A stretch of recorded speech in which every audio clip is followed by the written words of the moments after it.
Hello dear students, welcome to our YouTube channel Medico nursing classes. आप सबका स्वागत है Medico nursing classes YouTube channel के ऊपर। आज की क्लास में हमारी क्रैश कोर्स है हमारा, एक जो मैंने पहले अनाउंस कर दिया था यूट्यूब चैनल के ऊपर, medico nursing classes YouTube channel के ऊपर कि हम एक क्रैश कोर्स शुरू करने जा रहे हैं। उस क्रैश कोर्स के अंदर हम जितने भी नर्सिंग कॉम्पिटिटिव में एग्जाम में आने वाले जो भी हमारे सब्जेक्ट्स होते हैं नर्सिंग से रिलेटेड, उन सारे सब्जेक्ट्स को हम कंसाइज वे के अंदर हम डिस्कस करेंगे। साथ के साथ हम उन इम्पोर्टेंट की पॉइंट्स को डिस्कस करेंगे जो कि हमारी नर्सिंग ऑफिसर रिक्रूटमेंट एग्जाम्स में जहाँ से एमसीक्यू बन करके आते हैं। तो आज की हमारी क्रैश कोर्स की दूसरी क्लास है। चलिए आज की क्लास शुरू करते हैं और आज का जो हमारे इंपॉर्टेंट की पॉइंट्स हैं उनको हम स्टडी करते हैं, डिस्कस करते हैं। आज का हमारा पहला टॉपिक है legal and ethical aspect in nursing practice. कि नर्सिंग प्रैक्टिस के अंदर लीगल और इथिकल एस्पेक्ट्स कहाँ आती हैं, क्या काम कर रही हैं। कि लीगल एस्पेक्ट है, मतलब लीगल एस्पेक्ट्स का मतलब हो गया आपके लॉ, ठीक है। लॉज मतलब कानून, कि कानून कहाँ इन्वॉल्व हो रहा है आपकी नर्सिंग प्रैक्टिस के अंदर, ठीक है। साथ के साथ इथिकल एस्पेक्ट्स का मतलब हो गया कि जो कोड ऑफ कंडक्ट है, ठीक है, कोड ऑफ कंडक्ट और बिहेवियर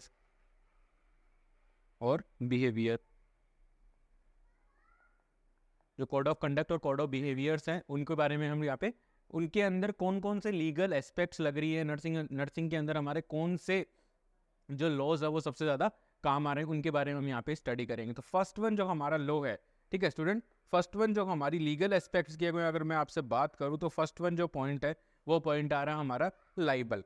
लाइबल का मीनिंग क्या होता है? लाइबल का मीनिंग होता है अगर आप किसी भी, मान लीजिए कोई भी इंडिविजुअल पर्सन है, वो क्या कर रहा है, किसी दूसरे इंडिविजुअल पर्सन के लिए लिखित में, लिखा है रिटर्न में, इन रिटर्न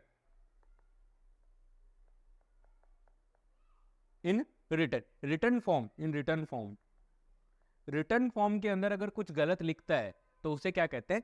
लाइबल। कि मतलब अगर आपने किसी भी पेशेंट से रिलेटेड या फिर किसी भी इंडिविजुअल से रिलेटेड अगर कुछ लिखित में दिया है, कुछ गलत लिख करके दिया है, या ठीक है कहीं दीवार पे लिख दिया हो, या उसको किसी डॉक्यूमेंट में आपने कुछ गलत लिख दिया हो, तो वो आपका क्या कहलाएगा? लाइबल। वो एक क्या कहलाता है? लाइबल। और ये चीज़ें गलत हैं, ठीक है, ये कानून है, ठीक है। आप किसी भी इंडिविजुअल के खिलाफ बिना सोचे समझे कुछ भी गलत कहीं भी नहीं लिख सकते। नेक्स्ट है सिलेंडर, ठीक है। सिलेंडर इसमें यह बताया गया है कि अगर आप कुछ भी रॉन्ग बोल रहे हो, रॉन्ग ओरली, अगर आप किसी भी इंडिविजुअल के खिलाफ कुछ गलत बोल रहे हो, ठीक है, ओरली अगर बोल रहे हो तो उसे हम बोलेंगे सिलेंडर। ये दो इंपॉर्टेंट एस्पेक्ट्स हैं जो लीगल लॉज हैं, ठीक है। इनके अंदर हमें ये ध्यान रखना है। अगर मान लीजिए अब हमारे पास यहाँ पे एमसीक्यू पूछा जा सकता है, एग्जामिनर हमसे ये एमसीक्यू पूछ सकता है कि मान लीजिए कोई नर्स है या फिर कोई भी इंडिविजुअल, एक पेशेंट है, वो दूसरे पेशेंट के बारे में कहीं पर कुछ गलत लिख रहा है, हॉस्पिटल की दीवार पर या उसके बेड पे कुछ गलत लिख के चला गया, तो वो किस प्रकार का क्या बोलते हैं उसको अपन, जुर्म होगा, या किस प्रकार का जुर्म होगा। तो वो कंडीशन क्या कहलाती है स्टूडेंट? वो कंडीशन कहलाती है उसकी लाइबल, ठीक है। वो उसकी कंडीशन क्या कहलाएगी? कि वो एक लाइबल, उसने जो एक्ट था वो क्या था? लाइबल, उसने लिख करके, ठीक है। नेक्स्ट वन है, मान लीजिए कोई पेशेंट है, वो दूसरे पेशेंट के बारे में कुछ गलत बोल रहा है, ठीक है, कुछ बुरा भला बोल रहा है, जो कि वो पेशेंट है ही नहीं, वैसा उसके बारे में बोल रहा है। तो अगर वो ओरली मतलब बोल करके अगर कुछ बोल रहा है तो उससे बोलेंगे अपन सिलेंडर, ठीक है। दोनों फॉर्म्स आपको याद हो गई है, ठीक है। अब आपसे कोई भी पूछ सकता है कि आप ये लाइबल क्या होता है, सिलेंडर क्या होता है। आई होप आप लोग इस चीज़ का आंसर करने के लिए एबल हो चुके हो। नेक्स्ट हम बात करते हैं इंट्रूजन। इंट्रूजन का मतलब क्या होता है? इंट्रूजन का मीनिंग क्या होता है? इंट्रूजन का मीनिंग होता है स्टूडेंट्स, इंट्रूजन का मीनिंग होता है कि a person invade the another person private affair. अगर आप किसी पर्सन की प्राइवेट अफेयर्स के अंदर या प्राइवेट चीज़ों के अंदर अगर आप घुसने की कोशिश कर रहे हो, देख रहे हो, उसे बोलते हैं अपन इंट्रूजन ऑफ प्राइवेसी, ठीक है। ये पूरा वो लिखा जाए तो ऐसे लिखा जाएगा कि intrusion of privacy,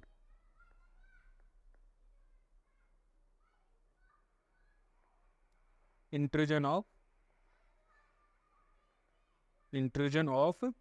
privacy, intrusion of privacy का मतलब अगर आप किसी दूसरे इंडिविजुअल की प्राइवेसी को हर्ट कर रहे हो उसे बोलते हैं इंट्रूजन ऑफ प्राइवेसी, ठीक है।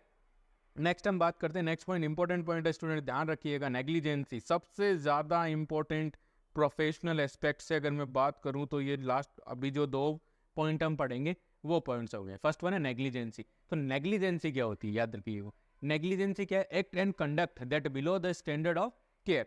ऐसा कोई काम कर रहे हैं अपन नर्सिंग प्रोफेशन में होकर के, ऐसा कोई काम करते हैं जो क्या है, जो स्टैंडर्ड, जो प्रोटोकॉल है, उस प्रोटोकॉल है जो एक स्टैंडर्ड सेट किया हुआ है या मानक, ठीक है, जो स्टैंडर्ड एक सेट किया हुआ है, उस स्टैंडर्ड से नीचे की अगर हम केयर प्रोवाइड करते हैं किसी इंडिविजुअल को, तो वो क्या कहलाता है, नेग्लिजेंसी। ठीक है, अगर आप किसी इंडिविजुअल को जो स्टैंडर्ड ऑफ केयर है उससे बिलो स्टैंडर्ड की केयर अगर दे रहे हो, तो वो क्या कहलाता है, नेग्लिजेंसी। अब नेग्लिजेंसी की मैं अगर बात करूं यहाँ पे, ठीक है, कुछ ऐसे स्टूडेंट्स होते हैं जो क्या करते हैं, BSc nursing second year, GNM second year, third year में आने के बाद है ना, क्या करते हैं, हॉस्पिटल्स में जॉब करना शुरू कर देते हैं थोड़े से पैसे के लालच के अंदर। ठीक है, और उनको पूरा नॉलेज नहीं होता है। ठीक है, अभी हमने थोड़े दिनों पहले एमसीक्यू सीरीज में डिस्कस किया था कि एक नर्सिंग प्रोफेशन उसको कब प्रैक्टिस किया जा सकता है, आफ्टर लाइसेंस। कब कर सकते हैं, आफ्टर लाइसेंस। ठीक है, लाइसेंस मिलने के बाद, मतलब RNRM, लाइसेंस का मतलब है registered nurse and registered midwife. ये नंबर मिलने के बाद हम क्या कर सकते हैं, नर्सिंग प्रोफेशन को क्या कर सकते हैं, प्रैक्टिस कर सकते हैं। लेकिन अगर ये इंडिविजुअल, जो अभी मैंने एग्जांपल दिया था आपको कि कुछ स्टूडेंट्स ऐसे होते हैं जो सेकंड या थर्ड ईयर में आने के बाद प्रैक्टिस शुरू कर देते हैं हॉस्पिटल्स के अंदर थोड़े से पैसे के लालच के अंदर, तो उनको पूरा नॉलेज नहीं होता, और वो क्या करते हैं, स्टूडेंट्स जिन्होंने ज्वाइन किया हॉस्पिटल, वो क्या करते हैं, जो अपने प्रोफेशनल स्टैंडर्ड, जो प्रोटोकॉल होते हैं, जो प्रोफेशनल स्टैंडर्ड होता है केयर का, उससे नीचे की केयर प्रोवाइड कर रहे हैं। अब ये हॉस्पिटल की भी प्रॉब्लम है, हॉस्पिटल किसी भी की गलती है कि आप अपने हॉस्पिटल्स के अंदर, ठीक है, जो अनरजिस्टर्ड कैंडिडेट्स हैं, अनरजिस्टर्ड का मतलब है जिनका रजिस्ट्रेशन नहीं हुआ है, उन स्टूडेंट्स को या उन इंडिविजुअल या उन कैंडिडेट्स को आप क्या कर रहे हो, जॉब दे रहे हो, तो आप क्या कर रहे हो, स्टैंडर्ड से नीचे की केयर प्रोवाइड कर रहे हो, तो वो क्या कहलाती है, नेग्लिजेंसी। ठीक है, वो क्या कहलाती है, नेग्लिजेंसी कहलाती है। ये था एक एग्जांपल के साथ। नेक्स्ट पॉइंट पढ़ते हैं। नेक्स्ट पॉइंट है हमारा माल प्रैक्टिस। नेक्स्ट पॉइंट क्या है स्टूडेंट, हमारा माल प्रैक्टिस। नेक्स्ट पॉइंट है हमारा माल प्रैक्टिस। ध्यान रखना, नेग्लिजेंसी और माल प्रैक्टिस के अंदर बहुत ही माइनर सा डिफरेंस है, बहुत ही माइनर सा डिफरेंस है। नेग्लिजेंसी और माल प्रैक्टिस से रिलेटेड बहुत बार आपको एमसीक्यूज देखने के लिए मिलेंगे नर्सिंग ऑफिसर रिक्रूटमेंट एग्जामिनेशन के पेपर के अंदर, तो प्लीज आप इसको थोड़ा सा ध्यान से पढ़िएगा। माल प्रैक्टिस का मतलब क्या, देखिए माल प्रैक्टिस क्या होती है, is a professional negligence that is committed by a professional person. Professional negligence that is committed by a professional person, यहाँ पर मार्क करते हैं। प्रोफेशनल पर्सन है वो किस प्रकार से आपकी नेग्लिजेंसी कर रहे हैं। अब नेग्लिजेंसी के अंदर मान लीजिए, ठीक है, हुआ क्या है, नेग्लिजेंसी, हम क्या पढ़ रहे हैं, माल प्रैक्टिस, हम पढ़ रहे हैं माल प्रैक्टिस, हम पढ़ रहे हैं माल प्रैक्टिस। अब जब माल प्रैक्टिस पढ़ रहे हैं, तो माल प्रैक्टिस के अंदर क्या हो रहा है स्टूडेंट्स, माल प्रैक्टिस के अंदर क्या है तो नेग्लिजेंसी। माल प्रैक्टिस क्या है तो totally negligence, totally negligence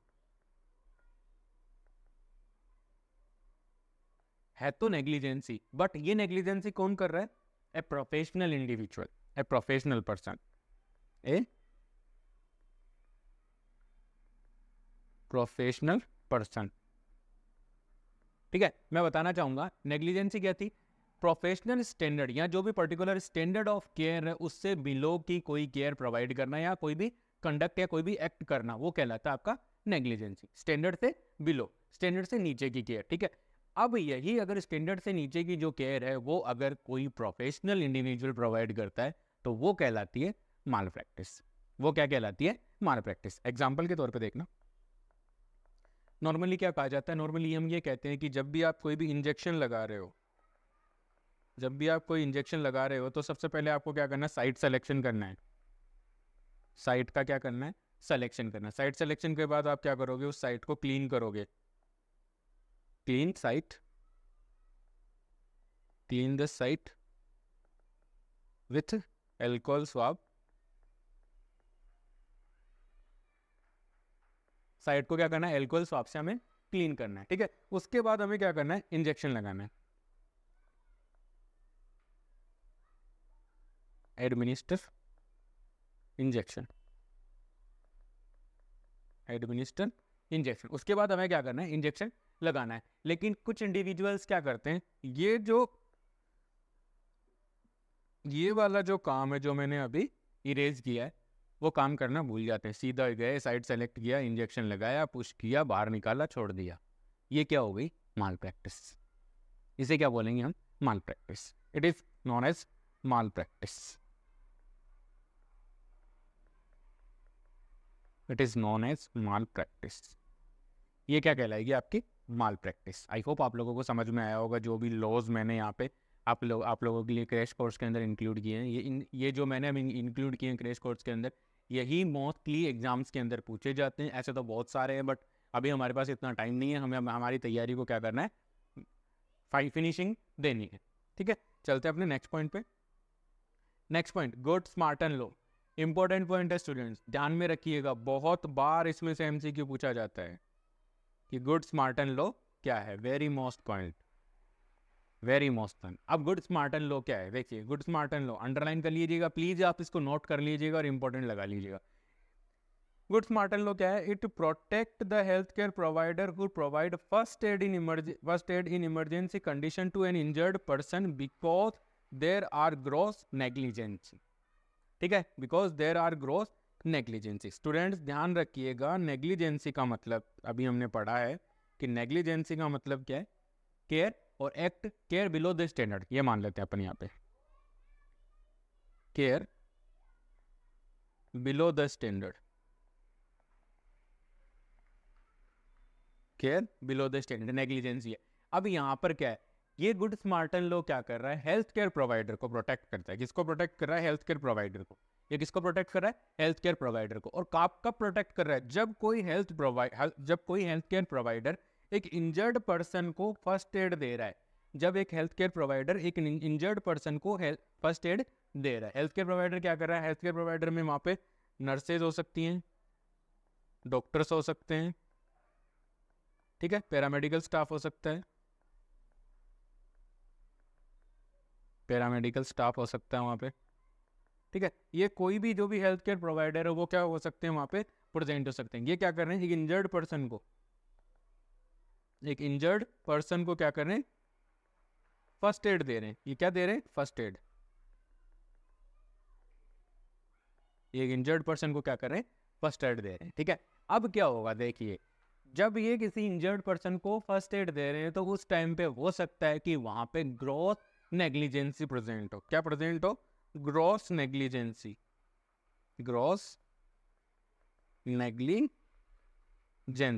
negligence वहां पे प्रेजेंट हो सकती है। ग्रॉस नेग्लिजेंसी का मतलब है, अगर आप किसी इंडिविजुअल को हॉस्पिटल के अंदर सीपीआर दे रहे हो तो वहां पर आप ग्रॉस नेग्लिजेंसी नहीं करोगे, वहां पे गुड स्मार्ट एंड लो लागू नहीं होता है, क्योंकि आपके पास सारे रिसोर्सेज हैं। जो भी रिसोर्सेज आपको सीपीआर को कंडक्ट करने के लिए चाहिए वो सारे रिसोर्सेज आपके पास हॉस्पिटल के अंदर अवेलेबल होते हैं। बट अगर यही सीपीआर आप किसी इंडिविजुअल को रोड साइड दे रहे हो तो वहां पर क्या होती है? ग्रॉस नेग्लिजेंसी होती है। वहां पे वो सारी चीजें अवेलेबल नहीं होती जो कि हमें सीपीआर के दौरान चाहिए होती हैं। तो ये लो क्या करेगा? जब आप रोड साइड किसी इंडिविजुअल को क्या कर रहे हो? फर्स्ट एड दे रहे हो और उस समय आपसे कोई गलती हो रही है, ठीक है, तो वहां पर आप उस चीज के लिए जिम्मेदार नहीं होंगे। उसी कंडीशन के अंदर ये जो लो है वो क्या करेगा? हमारी प्रोटेक्शन करता है कि हम क्या करेंगे? रोड साइड पे भी सीपीआर वगैरह है, जो भी फर्स्ट एड देना है किसी इंजर्ड पर्सन को, वो हम दे सकते हैं। और वहां पर अगर ग्रॉस नेग्लिजेंसी होती है तो हमारे ऊपर कोई लीगल एक्शन नहीं होगा। क्यों? क्योंकि ये गुड स्मार्ट एंड लो है वो क्या करेगा? हमें प्रोटेक्ट करता है। ये गुड स्मार्ट एंड लो इसीलिए बनाया गया है ताकि अगर कोई ऐसी कंडीशन है जहां मिनिमम रिसोर्सेज के अंदर आप केयर प्रोवाइड करने की कोशिश कर रहे हो, प्रॉपर स्टैंडर्ड मेंटेन नहीं रख सकते, वहां पर आपको प्रोटेक्ट करने का काम करता है। आई होप आप लोगों को समझ में आया हो। अगर किसी भी स्टूडेंट को कोई डाउट है प्लीज़ आप मुझे कमेंट सेक्शन में ज़रूर बताइए, मैं डेफिनेटली उसका आंसर करूँगा। चलते हैं अपने नेक्स्ट पॉइंट पे।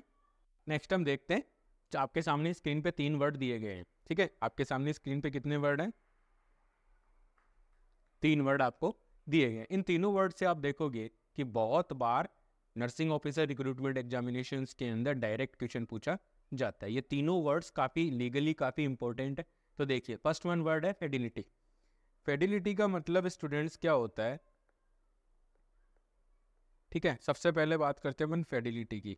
तो फेडिलिटी का मतलब क्या होता है? फेडिलिटी का मतलब होता है यहाँ पे हॉनेस्टी, कि आप ईमानदारी के साथ अपने प्रोफेशन को प्रैक्टिस कर रहे हो, साथ के साथ अपनी ईमानदारी के साथ अपनी ड्यूटियाँ करते हो सारा कुछ। दूसरा, आप पेशेंट के साथ ईमानदारी के साथ अपना वर्क कर रहे हो, जो भी प्रोसीजर कर रहे हो उसके अंदर पूरी ईमानदारी के साथ आप कर रहे हो, तो वो आपका कहलाता है फेडिलिटी। नेक्स्ट आता है जस्टिस। नेक्स्ट आता है अपना जस्टिस। जस्टिस का मतलब होता है ट्रीट इक्वली, ट्रीट इक्वली। इसमें क्या करते हैं, ट्रीट इक्वली, मतलब आप न्याय करते हो। ऐसा नहीं है कि किसी पेशेंट का पक्ष ले रहे हो, एक पेशेंट को काम ज़्यादा कर रहे हो, एक पेशेंट को बिल्कुल भी नहीं देख रहे हो। दोनों पेशेंटों को केयर की ज़रूरत है, दोनों पेशेंटों को आप जितनी रिक्वायरमेंट है बराबर बराबर केयर के बराबर बराबर टाइम आप दे करके पेशेंट्स की क्या कर रहे हो, केयर कर रहे हो। वो क्या कहलाता है आपका जस्टिस। अगर आप किसी एक पेशेंट पे ज़्यादा ध्यान दे रहे हो, आपका कोई नॉन टू आ गया, आप उसको तो पूरे दिन आप बैठ करके केयर प्रोवाइड कर रहे हो, एक पेशेंट को आप देख भी नहीं, तो ये क्या है, गलत बात है। ठीक है, तो हमें क्या करना है, जस्टिस रखना है। जब भी हम केयर प्रोवाइड करेंगे तो सबको इक्वली डिस्ट्रीब्यूट करेंगे। ठीक है, सबको हमें इक्वली ट्रीट करना है, चाहे वो हिंदू हो, मुस्लिम हो, सिख हो, ईसाई हो, कोई भी हो, चाहे वो हमारा अपना हो, चाहे वो हमारा अननोन पर्सन है। ठीक है, नेक्स्ट बात करते हैं वेरासिटी की। वेरासिटी का मतलब होता है ट्रू इन्फॉर्मेशन। जब भी पेशेंट हमसे अपनी हेल्थ कंडीशन के बारे में पूछता है तो उस कंडीशन के अंदर हमें क्या करना है, सच बताना है। Tell truth about patient condition. जब भी हमसे पेशेंट अपनी कंडीशन के बारे में पूछता है तो हमें क्या करना है, पेशेंट की कंडीशन के बारे में उसे पूरा सच बताना है कि अभी आपकी ये पोजीशन है, अभी आपको ये कॉम्प्लिकेशन होने के चांसेस है और आप रिकवर कर रहे हो कि नहीं कर रहे हो, वो हमें क्या करना है, सच बताना है पेशेंट को। ये तीनों वर्ड यहाँ से आपको डायरेक्ट एमसीक्यू देखने के लिए बहुत ज़्यादा मिलेंगे स्टूडेंट्स। यहाँ से आपको क्या है, डायरेक्ट एमसीक्यू बहुत ज़्यादा मिलेंगे।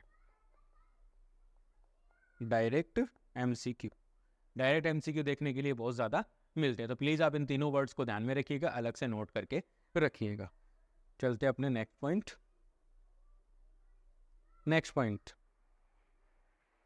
नेक्स्ट पॉइंट है how to decide priority in nursing intervention. Very good, बहुत ही इंपॉर्टेंट पॉइंट है स्टूडेंट्स।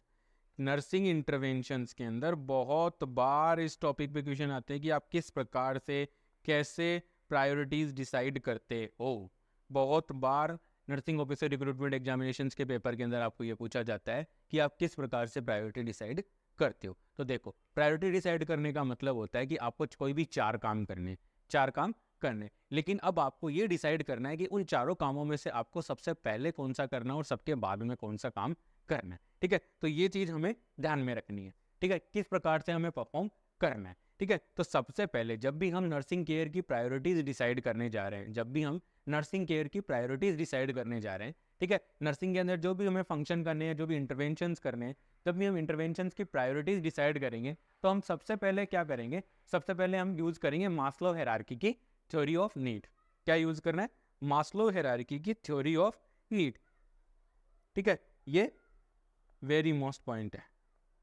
ठीक है, Maslow hierarchy theory of need. Maslow hierarchy की थ्योरी ऑफ नीड के अंदर क्या बताया गया, इसमें यह बताया गया है कि कौन सी ज़रूरतें इंसान की सबसे पहले पूरी होनी चाहिए। ठीक है, सबसे पहले क्या पूरा होना चाहिए वो हमें बताया गया है, उसको हम डिटेल से पढ़ते देखिए। अगर मास्लो हायरार्की की थ्योरी की अगर आप बात करते हो स्टूडेंट, तो एक ट्राइंगल आपको दिखाई दे रहा होगा स्क्रीन के ऊपर। इस ट्राइंगल के अंदर सबसे नीचे ही नीचे है फिजियोलॉजिकल नीड्स। इस ट्राइंगल के अंदर सबसे पहले है फिजियोलॉजिकल नीड, जहाँ पे मैंने टिक मार्क किया है। फिजियोलॉजिकल नीड के अंदर देखिए क्या बताया गया है, ब्रीथिंग है, फूड है, वाटर है, शेल्टर है, क्लॉथिंग है, स्लीप है। ये इंसान की फिजियोलॉजिकल नीड है। अगर आपके पेशेंट की ये पेशेंट की जो प्रॉब्लम है, आपके पेशेंट की जो प्रॉब्लम है वो अगर यहाँ से, ठीक है, वो अगर इस ट्राइंगल के इस लेवल से बिलोंग कर रही है कि उसको खाना नहीं, या उसको सांस लेने में दिक्कत हो रही है, उसको खाना नहीं मिला, या उसको पानी की ज़रूरत है, या उससे कहीं सेफ एनवायरनमेंट की, शेल्टर की ज़रूरत है, उसके पास कपड़े हैं कि नहीं है, उसको नींद आई है कि नहीं आई, ये सारी चीज़ें अगर उसकी कंप्लीट है तो आप ऊपर वाले लेवल पे जाओगे। अगर इनमें से कोई एक भी अगर कम है तो आपको क्या करना है, सबसे पहले इनको प्रायोरिटी देनी। सबसे पहले इनको प्रायोरिटी देनी, सबसे पहले मतलब फिजियोलॉजिकल जो नीड है उनको हमें रखना है 1 नंबर के ऊपर। अगर किसी भी पेशेंट की केयर के दौरान अगर हमें देखने को या हम नोटिस करते हैं कि भाई पेशेंट की फिजियोलॉजिकल नीड्स हैं वो कंप्लीट नहीं हुई है, तो हमें सबसे पहली प्रायोरिटी किसको देनी है, फिजियोलॉजिकल नीड्स को। 2 नंबर की प्रायोरिटी देनी है हमें safety and security. Safety and security का मतलब है कि पेशेंट के अंदर पेशेंट का एम्प्लॉयमेंट, जो काम कर रहा है कि नहीं कर रहा, property, family, social ability, health, इन सब से रिलेटेड अगर कोई प्रॉब्लम होती है तो उसे हमें रखना है सेकेंड प्रायोरिटी पे। Love and belongingness third priority पे रहेगी, सेल्फ स्टीम फोर्थ पे, ठीक है, और सेल्फ एक्चुअलाइजेशन 5th नंबर की प्रायोरिटी पे रहता है। तो हमें जब भी हम कोई भी जब भी हम कोई केयर प्लान कर रहे हैं पेशेंट के लिए, कोई भी इंटरवेंशन प्लान कर रहे हैं, तो हमें मास्लो हायरार्की की थ्योरी का जो प्रिंसिपल है उसको सबसे पहले अप्लाई करना है। देखना है कि जो नीड है पेशेंट की, फिजियोलॉजिकल नीड कंप्लीट है कि नहीं है। ठीक है, नहीं है तो सबसे पहले उनको प्रायोरिटी देनी है। उसके बाद देखना है कि पेशेंट की सेफ्टी एंड सिक्योरिटी की नीड कंप्लीट है कि नहीं है। अगर है तो ठीक है, नहीं है तो हमें उनको प्रायोरिटी देनी है। लेकिन अगर मान लीजिए सेफ्टी एंड सिक्योरिटी दोनों कंप्लीट नहीं है, तो हमें उस कंडीशन के अंदर हमें पहला किसको कंप्लीट करना है? फिजियोलॉजिकल नीड को। ऐसा नहीं कि आपका पेशेंट है, उसकी 3 सेल्फ स्टीम की नीड भी कंप्लीट नहीं है, ठीक है, और उसकी फिजियोलॉजिकल नीड भी कंप्लीट नहीं है, और आप चले गए सबसे पहले सेल्फ स्टीम को, सेल्फ स्टीम से रिलेटेड इंटरवेंशन करने। बिल्कुल गलत, आपका सवाल गलत हो जाएगा, आपका आंसर है वो गलत हो जाएगा, नेगेटिव मार्किंग हो जाएगी। ठीक है, आपको क्या करना है? फिजियोलॉजिकल नीड को सबसे पहले नंबर पे रखना है। सबसे पहली प्रायोरिटी रखनी है आपको फिजियोलॉजिकल नीड की, और उसके बाद आपको केयर को प्लान आगे को करना है। आई होप आप लोगों को समझ में आया होगा कि किस प्रकार से हमें नर्सिंग इंटरवेंशन है वो डिसाइड करने होते हैं। ठीक है, अगर किसी भी स्टूडेंट को कोई डाउट है तो प्लीज़ आप कमेंट सेक्शन में मुझे बताइए, मैं डेफिनेटली उसका आंसर करूँगा। तो ये तो था हमारा कि हम किस प्रकार से नर्सिंग इंटरवेंशन की प्रायोरिटीज़ है वो डिसाइड करते हैं, क्योंकि बहुत बार हमसे ये क्वेश्चन पूछा जाता है। ये तो एम्स का फेवरेट क्वेश्चन होता है, एम्स का फेवरेट क्वेश्चन होता है प्रायोरिटी डिटर्मिनेशन। प्रायोरिटी डिटर्मिनेशन करना तो एम्स का सबसे पहला फेवरेट क्वेश्चन होता है। तो हमें इन चीज़ों को याद रखना है। जब भी हमसे कोई भी प्रायोरिटी का क्वेश्चन पूछा जाता है तो सबसे पहले हमें कौन सा प्रिंसिपल लगाना है? पहला हमारा प्रिंसिपल लगेगा मास्लो हायरार्की की थ्योरी। अगर मास्लो हायरार्की की थ्योरी अप्लाई नहीं हो रही है तो हमें सेकंड क्या करना है? अगर मास्लो हायरार्की की थ्योरी वहाँ पे कंप्लीट नहीं हो रही है या वहाँ पे अप्लाई नहीं हो पा रही है, तो उस कंडीशंस के अंदर हमें क्या करना है? हमें टेक्निक यूज करनी है एबीसी सिलेक्शन वाली। हमें टेक्निक, कौन सी टेक्निक यूज करनी है? एबीसी सिलेक्शन की। ठीक है, use the technique of ABC. ठीक है, एबीसी का मतलब हो गया आपका एयरवे,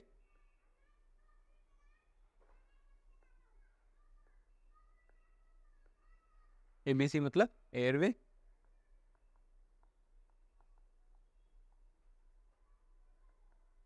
ये मतलब ब्रीथिंग, और सी मतलब सर्कुलेशन।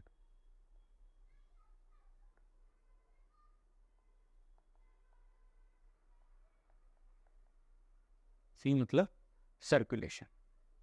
आई थिंक कोई टेक्निकल ग्लिच आ रहा है जिसकी वजह से आप लोगों को दिखाई नहीं दे रहा है।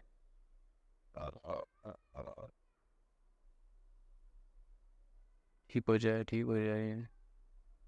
आई थिंक अभी टेक्निकल ग्लिच है वो ठीक हुआ है। ठीक है, तो सबसे पहले हमें क्या करना है? जब भी हम प्रायोरिटी इंटरवेंशन डिसाइड कर रहे हैं कि किस पेशेंट के लिए सबसे पहले कौन सा इंटरवेंशन रखना है, तो सबसे पहला हमारा फॉर्मूला कौन सा अप्लाई करना है? हमें मास्लो हायरार्की की थ्योरी अप्लाई करनी है। अगर वो वहाँ पे नहीं लग पा रही है, वो फॉर्मूला अगर वहाँ पे अप्लाई नहीं हो पा रहा है, तो हमें मूव करना है दूसरी टेक्निक पे। दूसरी हमारी वो टेक्निक है, वो क्या है? Use the technique of ABC, airway breathing and circulation का सिलेक्शन करने वाली यूनिट है। ठीक है, एयरवे ब्रीथिंग सर्कुलेशन, एयरवे है, ब्रीथिंग है और सर्कुलेशन, इनका हमें क्या करना है? इसके अकॉर्डिंग हमें क्या करना है? सिलेक्शन करना है। ठीक है, एयरवे ब्रीथिंग एंड सर्कुलेशन। तो इसमें अब जो नया कॉन्सेप्ट आया हुआ है, पहले था एबीसी का, अभी जो नया कॉन्सेप्ट आया हुआ है स्टूडेंट्स, वो न्यू कॉन्सेप्ट कहता है CBA। न्यू कॉन्सेप्ट क्या कहता है? CBA। न्यू कॉन्सेप्ट के अकॉर्डिंग अगर बात करूं तो सबसे पहले हमें रखना है सी मतलब सर्कुलेशन, सी मतलब सर्कुलेशन, बी मतलब ब्रीथिंग, और ए मतलब एयरवे। तो इस प्रकार से ये इसमें क्या आया हुआ है? न्यू कॉन्सेप्ट है।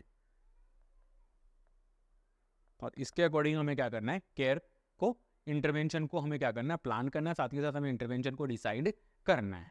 ठीक है, तो इस तरीके से हम कर सकते हैं। यूज द नेक्स्ट फॉर्मूला है।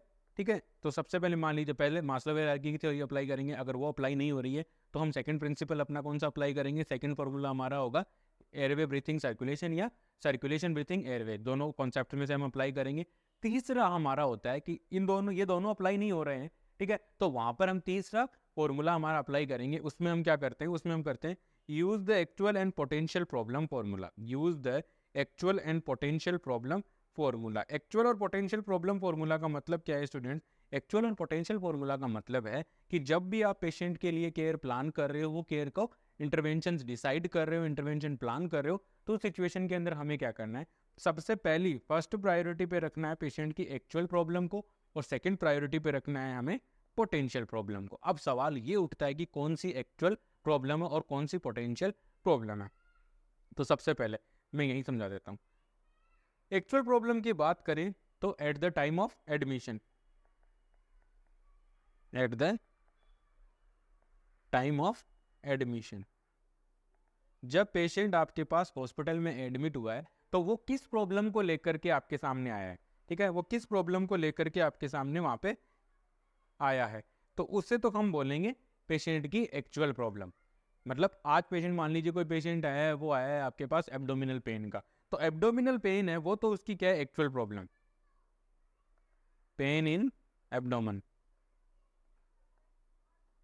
पेन इन एब्डोमन, तो क्या है उसकी एक्चुअल प्रॉब्लम। अगर अगर आप इस एक्चुअल प्रॉब्लम को ट्रीट नहीं करते, हो सकता है कि पेशेंट की जो इंटेस्टाइन है वो रप्चर हो सकती है, हो सकता है उसको अपेंडिसाइटिस था वो रप्चर हो सकती है, ठीक है, कोलन का इन्फ्लामेशन हो सकता है जिसकी वजह से वह अपने बाद में वहाँ पे इरोजन्स हो सकते हैं, इंटेस्टाइनल ऑब्स्ट्रक्शंस हो सकता है, ठीक है, बहुत सारी जो प्रॉब्लम्स आ सकती हैं। तो जो फ्यूचर प्रॉब्लम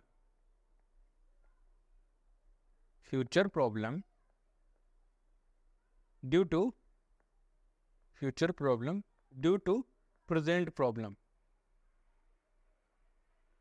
प्रेजेंट